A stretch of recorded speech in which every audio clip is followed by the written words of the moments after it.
By April 1815, Napoleon Bonaparte, having escaped from exile on the island of Elba, was once again Emperor of France. But this was no triumphant restoration. It was a last, desperate gamble by a man whose time had passed. The crowned heads of Europe, who had believed him finished for good, reacted with a unified fury unprecedented in its focus. They did not just declare war on France. They declared war on the man himself, branding Bonaparte an outlaw, a disturber of world peace who must be destroyed. Immediately, they began assembling a force of over 750,000 men from all corners of the continent, a net designed to close in and crush him once and for all. In this video, we will trace the path of Napoleon's final, desperate campaign, the 100 Days, and focus on the cataclysmic clash that ended it all, the Battle of Waterloo. This is the story not just of a battle, but of a definitive fall. When Napoleon returned to Paris, he was under no illusions. He was facing an impossible task. With Austria, Russia, Britain, Prussia, Spain, and Portugal personally arrayed against him, he had a narrow window of opportunity.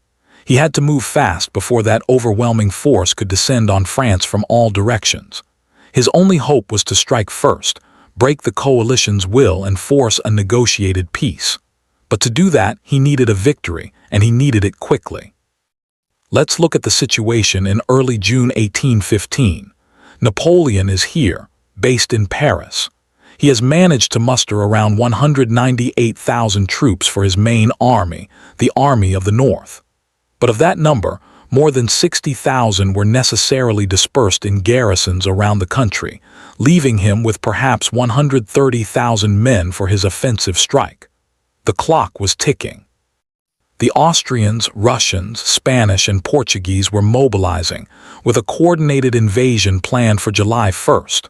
For now, they were a distant threat.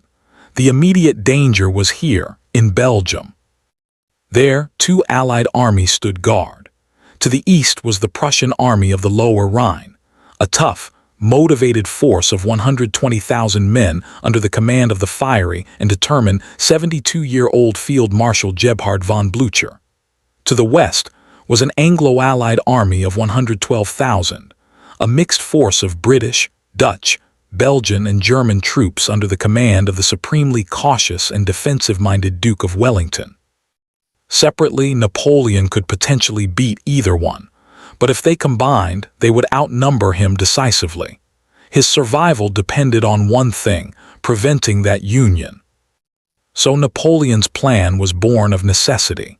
He had to march north into Belgium, drive a wedge between Wellington and Blücher, and defeat them in detail, one after the other. He believed that if he could deliver two sharp, brutal defeats, the political will of the coalition might shatter. It was a high-risk strategy, but it was the only one he had. But who would do this fighting? Napoleon's Army of the North was a powerful but mixed instrument. Its core was a group of elated veterans, men from his old Grand Armée who cheered his return.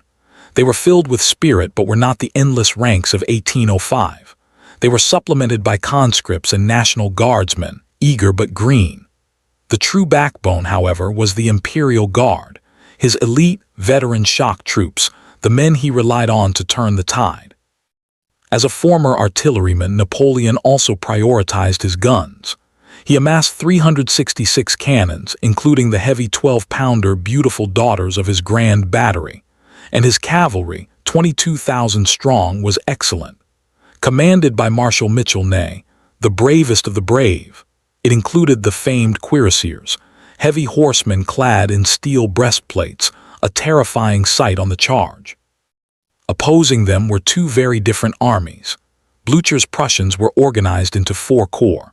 While containing many militia and conscripts, they were infused with a new patriotic fervor and led by exceptionally capable soldiers like General August von Gneisenau and the military theorist Karl von Clausewitz. They had good cavalry and 214 guns. Wellington's Anglo-Allied army was, in his own words, an infamous army. Its reliable core was the veteran British and King's German Legion battalions who had fought with him for years in Spain. The rest was a patchwork: Dutch, Belgian, Hanoverian, Brunswick, and Nassau troops. Some of these German units had been fighting for Napoleon just a year prior. Their loyalty and steadiness were untested.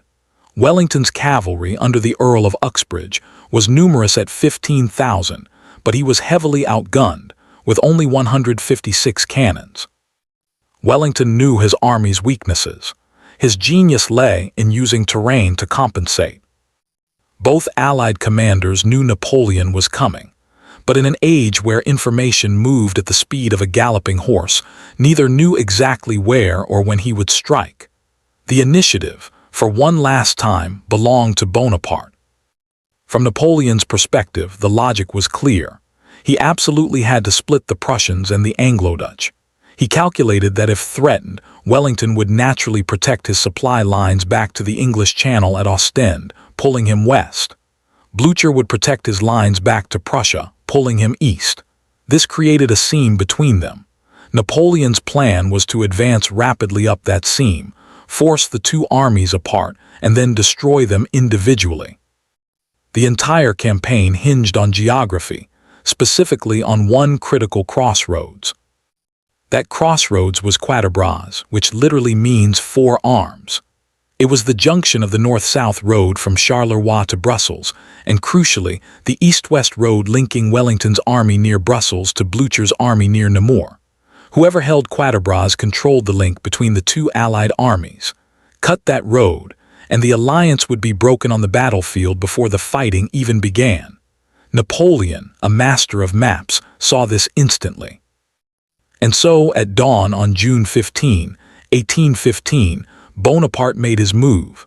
His army brushed aside thin Prussian outposts on the Sambre River and captured Charleroi. He then split his force. The left wing, about 45,000 men under Marshal Ney, was sent racing north to seize the vital crossroads of Quatre Bras. The right wing, the main body of 75,000 men under Marshal Grouchy but with Napoleon himself in direct command, turned northeast to pin and destroy Blücher's concentrated Prussians, who were gathering near the town of Ligny.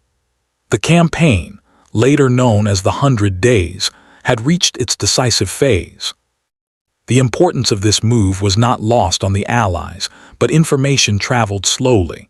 Confused reports trickled in throughout the afternoon. In Brussels, Wellington and many of his senior officers were attending a lavish ball hosted by the Duchess of Richmond.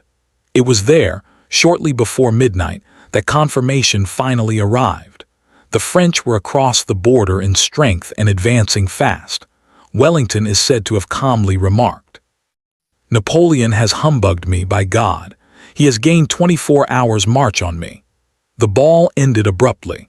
Officers left straight from the dance floor, some still in their silk stockings and dancing pumps, to ride through the night and rejoin their scattered regiments. By the morning of June 16, Napoleon had reached Fleurus, where he ascended a windmill to survey the field near Ligny. Believing Ney had secured Quatre Bras and guarded his left flank, he launched a massive frontal attack on Blücher's 84,000 Prussians. What followed was a brutal attritional slugfest.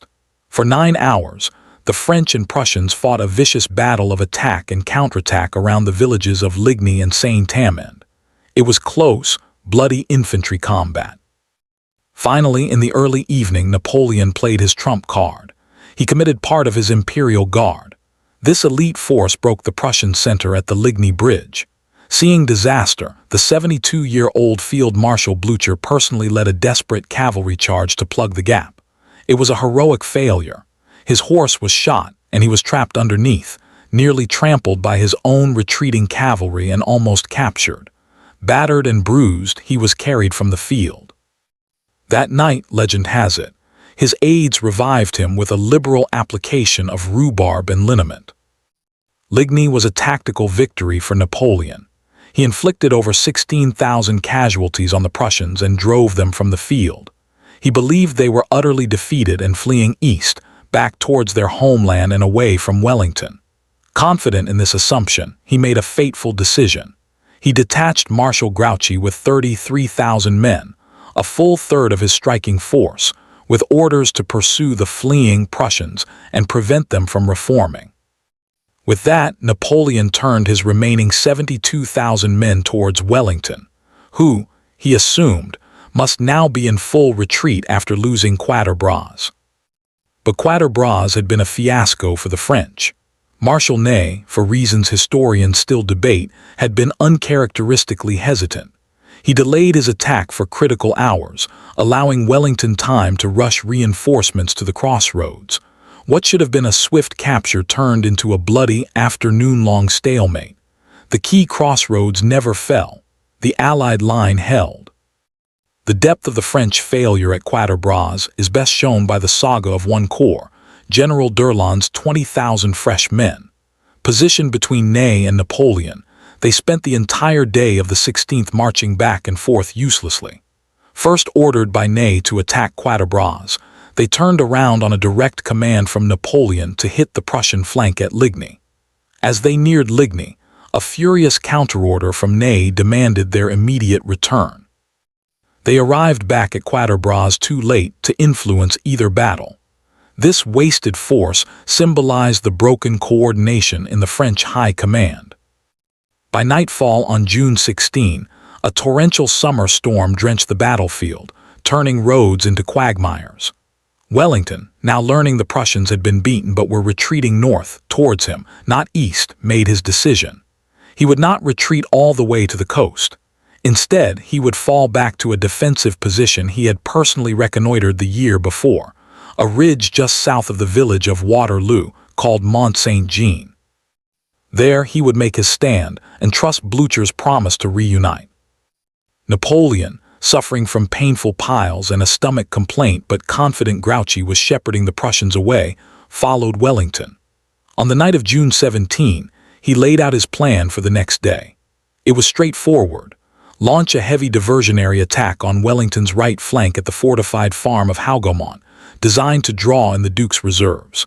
Then, after a massive artillery bombardment, he would smash Wellington's weakened center-left with d'Erlon's infantry corps. Once a breach was made, Ney's massed cavalry would pour through to turn retreat into rout, and the campaign would be won. It sounded simple, but Wellington was a defensive genius, and he had chosen his ground with a master's eye. His main line was not on the forward crest of the ridge, but just behind it on a reverse slope.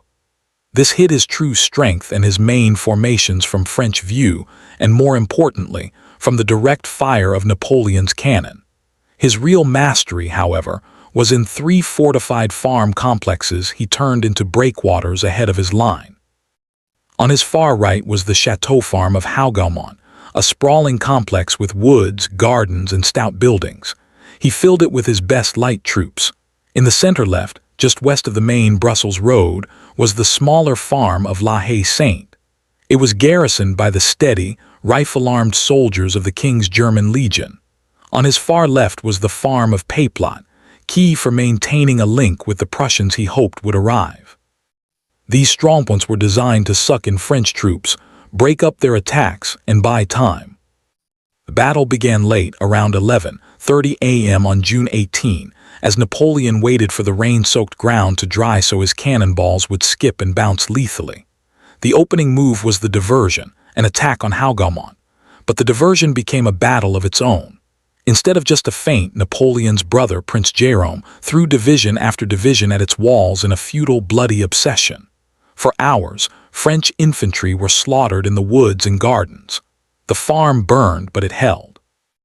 Ironically, the French committed far more men to this sideshow than Wellington did to defend it, inverting Napoleon's entire plan from the start. By 1:30 p.m., Napoleon launched his first major assault. General d'Erlon's corps, some 16,000 men, advanced in 4 unusual dense battalion columns directly at Wellington's center-left between La Haye-Saint and Peyplot. They moved through tall, wet rye, a terrifying sight. British artillery tore bloody lanes through the tight formations, but they came on, reaching the crest. There they were met by General Picton's British infantry. At point-blank range, 50 yards, the lines exploded in volleys of musketry. The British line began to buckle under the pressure of numbers. Then the British heavy cavalry struck. The Union Brigade, including the Royal Scots Greys, thundered down the slope. They smashed into the flanks of the French columns, which had no time to form defensive squares.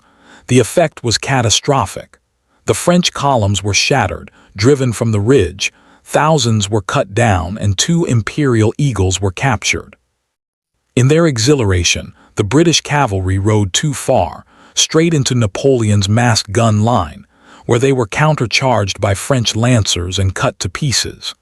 It was a devastating blow for both sides, but d'Erlon's attack, Napoleon's first serious attempt to break Wellington's line, had failed completely. By 4:00 p.m., a strange lull fell over the center.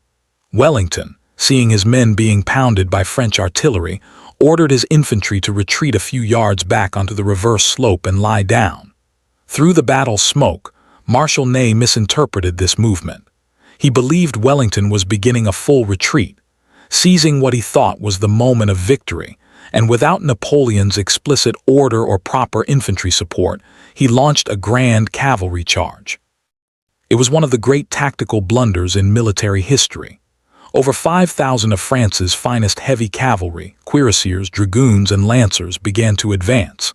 They walked, then trotted, then cantered up the slope, blasted by British canister shot. They crested the ridge. To their horror, they found not a fleeing army, but British, Dutch, and Hanoverian infantry formed in immovable, bristling squares. A horse will not charge a solid square of bayonets. For the next 2 hours, wave after wave of magnificent French cavalry swirled uselessly around these human fortresses, being shot down at point-blank range. French artillery fired into the packed squares with horrific effect, but the squares held. When the exhausted, depleted cavalry finally withdrew, they left the plateau littered with dead and dying men and horses. Napoleon's primary shock force had been squandered. While Ney's cavalry died on the ridge, the real threat to Napoleon was growing on his eastern flank. Since mid-afternoon, suspicious movements had been seen in the distance. Napoleon clung to the hope it was Grouchy, arriving to win the day. But it was Blücher. Grouchy, obeying his vague orders, had followed a Prussian rearguard east. The main Prussian army, bloodied but unbowed, had instead marched north with relentless determination to keep its word to Wellington. Now, General von Bülow's fresh Fourth Corps began to emerge from the woods near the village of Plancenoit, directly threatening Napoleon's rear and his line of retreat. Napoleon's world was collapsing in a vice. He was forced to divert vital infantry, first the Young Guard, then battalions of the Old Guard, into a desperate, brutal street fight to hold Plancenoit. Every man sent there was a man not available to break Wellington's center. Meanwhile, at La Haye-Saint, the defenders' rifle ammunition finally ran out. After a heroic defense, the farm fell to the French around 6:00 p.m. They immediately rushed guns forward and began blasting Wellington's center from point-blank range. The pressure was now intolerable. The famous 27th Inniskilling Regiment, standing in square, lost over 2/3 of its men where they stood. Wellington's line was stretched to the breaking point. He is said to have muttered, "Hard pounding this, gentlemen, let's see who will pound longest," and he glanced anxiously towards the east. By 7:00 p.m., Napoleon knew it was all or nothing. With Plancenoit ablaze on his flank, he played his last legendary card, a direct assault by the Imperial Guard. Only a portion of the Middle and Old Guard remained, perhaps 5,000 men. These were the immortals of Austerlitz and Jena, the unbeaten. To the beating of the pas de charge, they advanced in 2 large attack columns, flanked by supporting troops, up the slope towards Wellington's ravaged center between La Haye-Saint and Hougoumont. For everyone on the field, this was the moment. The British artillery reopened, tearing gaps in the blue-coated columns. But they came on silently, a wall of bearskins and bayonets, a sight that had struck fear into armies across Europe. The first column approached a line of British guards lying down in the tall grass just behind the crest. The Duke of Wellington himself was nearby. As the French closed to 50 yards, he gave the order, "Now, Maitland, now's your time." The guards rose as one and delivered a point-blank volley that stopped the column dead. A murderous firefight erupted at cartridge box range. After several minutes of this hell, the British guards charged with the bayonet. The stunned Imperial Guard, for the first time in living memory, began to fall back. A second column pressed further right. It pushed back a weary Brunswick unit and threatened to break the line. But the Dutch General Chassé countercharged with his last reserve battery and a brigade of infantry. His guns fired canister into the Guards' flank at brutal range, halting their advance. Then came the masterstroke. As the lead columns recoiled, Colonel Sir John Colborne of the 52nd Oxfordshire Regiment of Foot acted on his own initiative. He wheeled his entire regiment in a daring, unsupported maneuver. Like a swinging door, the 52nd appeared on the exposed left flank of the retreating Guard columns. They unleashed a series of devastating volleys into the side of the packed formation. The surprise was total, the effect catastrophic. The veterans of the Guard, hit from front and flank, broke. A cry of panic and disbelief rippled through the watching French army, turning into a roar. La Garde recule. The Guard is retreating. For an army whose morale was built on the legend of the Guard's invincibility, this was the ultimate shock. The effect was instantaneous and total. The French line wavered, then dissolved into a mass of fleeing men. Seeing the Guard fall back, Wellington seized the moment. He stood in his stirrups, waved his hat forward, and signaled the general advance across the entire line. The exhausted but exultant Allied army rose and surged down the ridge. The battle became a rout. Napoleon's army ceased to exist as a coherent force. The pursuit was handed over to the relentless Prussians under Blücher, who had finally secured Plancenoit. The field was a scene of indescribable carnage. Wellington and Blücher met in the dusk near the Inn of La Belle Alliance, the Beautiful Alliance, a fittingly named symbol of the coalition that had finally brought Napoleon down. The cost was horrific. Wellington's army suffered 17,000 casualties. The Prussians lost 7,000. The French lost 25,000 men killed and wounded, with 8,000 captured and all 220 of their remaining guns abandoned. Waterloo was more than a lost battle. It was the definitive end. Napoleon abdicated for a second and final time just 4 days later. His attempt to escape to America failed, and he was exiled to the remote, windswept island of St. Helena in the South Atlantic, where he died 6 years later. The Napoleonic Wars, which had ravaged Europe for over a decade, were over. Napoleon's fall at Waterloo was the failure of his entire method. His brilliant operational plan was undone by hesitant subordinates, faulty assumptions, the stubborn resilience of his enemies, and the defensive mastery of Wellington. It proved that the coalition, having learned from years of defeat, could finally cooperate well enough to withstand and break the Napoleonic system. The clash at Waterloo didn't just defeat an army, it ended an epoch, closing the book on a quarter-century of revolution and empire, and sealing the fate of the man who had defined it all. Thanks for watching. If you enjoyed this video, why not check out our other content right here? Let me know in comments section if you have any historical battle in your mind. I'll make sure to post a video for that as well. See you in the next video.